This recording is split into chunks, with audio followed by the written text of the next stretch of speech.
Olá, eu sou Jaime Troiano e mais uma vez aqui no Marcas e Divãs. Olha, pessoal, hoje eu queria falar sobre um tema que nos persegue há muito tempo. E nos persegue não a nós brasileiros apenas, ao contrário, a nós latino-americanos. Aliás, a origem do que eu quero contar para vocês não é brasileira, é mexicana. Eu vi em 1989 ou 1999, uma gravação de uma palestra dada pelo Roberto Gambini, um grande psicólogo junguiano brasileiro, um grande pensador, aliás, sobre o Brasil e sobre a nossa sociedade brasileira, latino-americana. E nessa palestra ele contava a história da Malinche. Exatamente, Malinche, uma nativa mexicana, era maia, era asteca, que viveu entre 1500 e 1527, morreu jovem, portanto. De nascença, o nome dela era Nahuatl, ou Malinali, ou Marina, ou Dona Marina, tinha vários nomes. Muito bem, a Malinche estava no México quando chegou lá o exército espanhol, liderado pelo Cortés, que conquistou o México em 1519. A Malinche era linda, era uma mulher maravilhosa por várias habilidades que ela tinha. Ela falava 3 línguas e o Cortés se apaixonou pela Malinche e vice-versa. A Malinche era uma cortesã do Cortés, né? E a Malinche, o que fez naquela época? Qual era a atitude que ela tinha diante dessa relação com os espanhóis e com o Cortés em particular? Ela adorava as coisas que o Cortés trazia para ela da Espanha.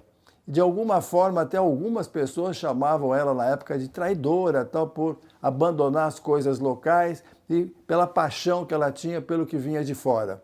Muito bem, o termo malinchismo passou a ser usado na América Latina para denominar esse sentimento exatamente. Esse sentimento de uma certa paixão pelo que vem de fora, pelo que não é nosso. Embora eu tenha nascido no México, garanto para vocês que isso é verdadeiro em toda a América Latina. O que é o malinchismo? O malinchismo poderia ser traduzido como um certo desprezo pelo que é nacional, apesar de termos muitas justificativas para gostar do que nós temos. É um termo que fala da grande admiração das coisas que vêm de fora, das coisas que nós não temos aqui Brasil e outros países da própria América Latina. E olha que muitas vezes são comparações muito injustas. Eu acho que em vários estudos que nós já fizemos, deu para perceber o quanto o malinchismo está penetrado nos mercados de consumo, de serviços, na cultura em geral brasileira e latino-americana. É como se o malinchismo fosse, vamos dizer assim, o oposto da xenofobia. E olha que nós temos tanta coisa nossa de que nós nos orgulhamos, mas em certos momentos baixa esse espírito, essa mania malinchista em todos nós. Já aconteceu comigo, com outras pessoas, coisas como, por exemplo, você está fora do Brasil, outro país, você compra um sapato que você achou maravilhoso. Nossa, olha que bacana esse sapato, tal. Quando você olha o sapato, por trás está escrito assim, Made in Brasil. E você fica admirado, meu Deus do céu, eu não sabia que esse sapato era brasileiro. E mais, quantos e quantos estrangeiros não olham para nós e falam, meu Deus do céu, por que esse pessoal tem essa admiração tão grande por coisas que são do lado de fora do Brasil, com tanta coisa maravilhosa que eles têm aqui? Bom, como eu disse, malinchismo é o oposto da xenofobia. Isso não significa obrigatoriamente gostar de tudo que nós temos aqui. Obviamente, nós temos muita coisa a corrigir no Brasil, todo mundo sabe disso.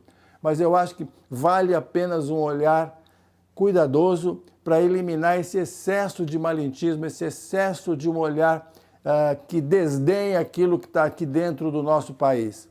Quem quiser entender um pouco mais sobre isso, ou um assunto paralelo, leiam um livro, eu li recentemente esse livro, do Eduardo Janetti, outro grande pensador brasileiro, chamado Trópicos Utópicos. E ele fala um pouco do que é essa nossa identidade, o quanto a gente pode construir o que nós esperamos que seja o nosso futuro a partir dessa visão de olhar para dentro, para aquilo que são as nossas raízes, aquilo que é típico do brasileiro. Portanto, pessoal, um malintismo até certo ponto, mas além de um certo ponto, é bom a gente olhar para nós mesmos. Até a próxima, pessoal!